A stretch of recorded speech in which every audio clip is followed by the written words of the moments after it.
Now you try. First, get a jar. Patrick, that's a flamethrower. Yes.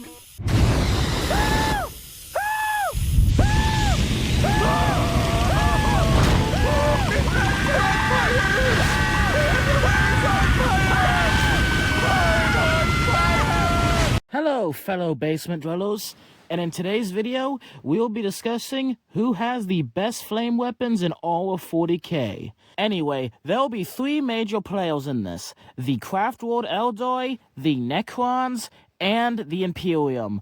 And to represent the Imperium will of course be the Salamanders. Now the reason there are these three options and not more is because all of the various psychic forms of fire, demons and whatnot, are far too unreliable, given that demons can wane and fluctuate in power based on if you're afraid of them, based on how strong their connections into the warp. There's just way too many variables to get anything concrete. Meanwhile, Tau flamethrowers are just boring, so I'm not going to be covering them. And again, using psychic powers to manifest flames, such as, Cycles and Thousand Suns, that is even less reliable because it just is based on the skill and power of the sorcerer. So we will just be using these three factions. Now, first of all is the Salamanders, and these guys use flamers. Brother, get the flamer, the heavy flamer. Now, quick distinction, flamers and melters are extremely different. Now, I will mostly be using flamers, for example, because melters are none of the writers have actually agreed what the heck a melter is. In some depictions, most depictions, I believe, it is a plasma weapon that pretty much shoots super hot plasma that pretty much incinerates everything. Meanwhile, in other depictions, it's pretty much like a microwave gun. And so because of that, I will be disqualifying the melter simply because if the writers don't know what the hell they're doing, how am I supposed to know what the hell I'm doing? So we will only be using the flamer, not the melter. The melter is disqualified. Now, the flamer is pretty much just the kind of the same stuff we have now, except a lot bigger. You see this tank here that has a massive flamethrower? Imagine that, but way bigger. Now, salamanders are pretty much the perfect flamethrower, guys. Simply because their dark skin simply prevents them from getting any form of radiation burn, and on top of that, their skin is also a lot thicker and just genuinely a lot more, resistant to fire. These guys also have infrared vision, which allows them to see right through all of the smoke that their flames, produce, and that the fire produces from their flames.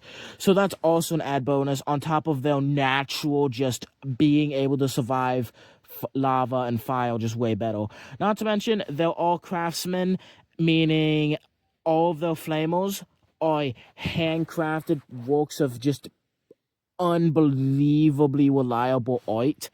And their armor is also designed to handle flames better than any other armor in the Imperium. These guys typically prefer heavier armor, so that way they can, shrug off more blows and also more protection from their own flamethrowers. Human flamethrowers and, salamander flamethrowers, kind of the same thing, except salamander flamethrowers are up to a higher standard, but human flamethrowers in general follow the exact same principle. Well, you have the normal flamethrower, which has one barrel, is very powerful, and is, very, very good and effective. It shoots out a substance called promethium, which is pretty much napalm on steroids. It is a squishy, liquidy, gel-like substance that burns super hot, we don't have exact numbers, super long, and can even survive a little bit underwater. Now, a standard, guardsman or, sister of battle or even inquisitor flamethrower is very powerful, but obviously any space marine, let alone salamander flamethrower, is going to be a lot bigger. And that is before, brother, get the flamer, the heavy flamer. Yeah, these guys, especially the salamanders, because the salamanders have an affinity for heavy flame-based weaponry, use a lot of heavy flamers, which will absolutely just melt through literally anything you pointed at. And we're going to be kind of using I guess like a Space Marine metric in this. How easy do these flame-based weapons melt through Space Marine armor and Space Marine Terminator armor?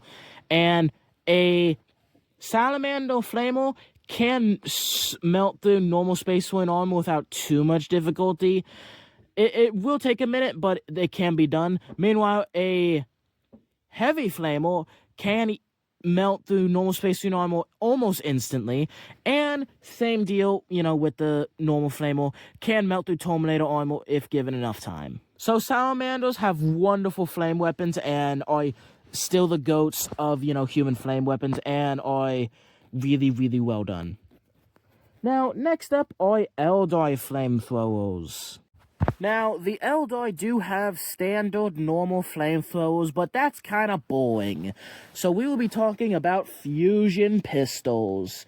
Now, fusion pistols pretty much make molecules very, very, very, very angry. In case you're wondering, all that heat and cold are is how fast molecules are vibrating. That is why, technically speaking, there was no cap to how hot something can be, because you can make molecules infinitely, vibrate. Meanwhile, there is a point where the molecules are simply not moving, and that is absolute zero. So you go out on a hot day, you can blame the molecules for moving too much. You go out on a cold day, that's the molecules not moving enough. You get what I mean? Perfect. Well, these Eldar fusion pistols, you can point at something, right, and it instantly starts to vibrate. Now, this would be okay if it would, vibrate over time, but no, it causes the target to vibrate full force immediately, causing Space Marine Terminators to instantly burst into flames, killing the host. These guys can melt right through Necrons, right through anything. Because it's a fusion gun, and doesn't actually shoot anything out, it just makes whatever you're pointing at vibrate wildly. You can adjust the setting to, have it slowly cook over time, or to vibrate immediately. I wonder if you could use this for cooking. Huh. Anyway, besides that, wait, do the Eldar, on Craft Worlds have, ovens that do something like this? That'd be kind of cool. Oh, did the Eldar have, an air fryer that does something like this? Okay, anyway, besides that, God, I'm way too hungry while making this video. So the Eldar are, I'm not gonna lie, Eldar are kind of better at the Salamanders at flame weaponry. Simply because the Salamanders require fuel, they need to be a lot closer. The Eldar can use these things from a lot farther away, and it's the fact that, yes, a heavy flamer will melt through Terminator armor in a very, very short amount of time. But Eldar stuff literally just will cause a Terminator to burst in the flames. And they can be farther away. So if a Salamander Terminator with, a heavy flamer is equipped versus an Eldar with a flamethrower, the Eldar is going to win 9 times out of 10 because he can just be significant, even though he has much worse armor, and, the Eldar would die much easier to flames.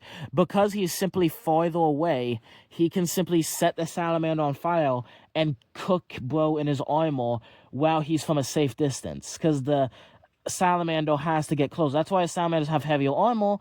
It's so that way they can, weather blows, so they can get closer range, and so that way they can melt you. But that doesn't matter. The Eldar flamethrowers are literally a perfect, cartoonishly perfect counter to Salamander flamethrowers. You get what I mean? Now, Eldar flamethrowers are wonderful. But there is a limit on how fast they can make things vibrate. Now, the limit isn't explicitly said, but I imagine if they could make things vibrate at millions of degrees, just having the molecules literally just do cocaine and crash out, I imagine that the Eldar would pretty much be able to one-shot anything. And so because of this, bigger things like, let's say Tyranid Hive Tyrants, things like that, can survive these weapons, although not for very long, can still survive them for a minute or two. I imagine there is a limit on how fast they can make the molecules vibrate. Now, do you want to know what no creature in the Milky Way galaxy can survive even a second against?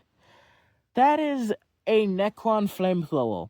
Now, before I get into this, I spent 2 hours researching and trying to find information on Necron flamethrowers, and I simply couldn't find anything. I checked the wiki, I checked everywhere. I've been meaning to get a Reddit account so I can look at more Warhammer lore. Jesus Christ, I'm gonna become a Redditor. No, but I checked all over the internet and I just couldn't find anything. I checked all the wiki, I couldn't find anything. The only place I found information from is this guy right here. I love this YouTuber. He's very good, but I personally couldn't find the source where this guy got his information from. So please take what I'm saying with a grain of salt. I'm not 100% sure if this is true. Necron flamethrowers open a portal to the center of a sun and a portal at the end of their flamethrower, and they simply propel the actual sun at whatever they're shooting at. Bleh. Now, in case you're wondering, the skin of the sun is a ice-cold 10,000 degrees. Almost as hot as McDonald's coffee. Now, the internal of our sun is over 27 million degrees. Even almost as hot as McDonald's coffee. I'm pretty sure you catch the Emperor with this. Like, you douse, like, Great Crusade fully powered Emperor with this, and that man would die. He would come back because he was perpetual, but that man's armor would be melted and blood would turn into a puddle. I think this is a level of overpowered that suits the Necrons. I love this so much, because the Necrons have the Celestial Orrery, which is so OP, but you're never really gonna see that. Like, it's OP to an extent where you're never gonna see it used. These flamethrowers are so OP, I could see them being used, and it wouldn't, throw the sending the disarray. I love it. As per usual, the Necrons are the goats. And this is still just so funny to me. Now again, take what I'm saying with a grain of salt, because I couldn't personally find the source. I couldn't find it on the wiki. I couldn't, find it in a book. So take it with a grain of salt. If this isn't true, then I would have to give it to the Eldar. Barely, because the Salamanders do have a lot of advantages over the Eldar. But these guys, you're not beating 27 million degrees. I hope you all enjoyed today's video. Thank you all for watching. Have a lovely day. Please, may I beg you to like and subscribe, please? Please, for my Christmas present. Anyway, catch you. I'm so sorry for begging. Catch you in the next one.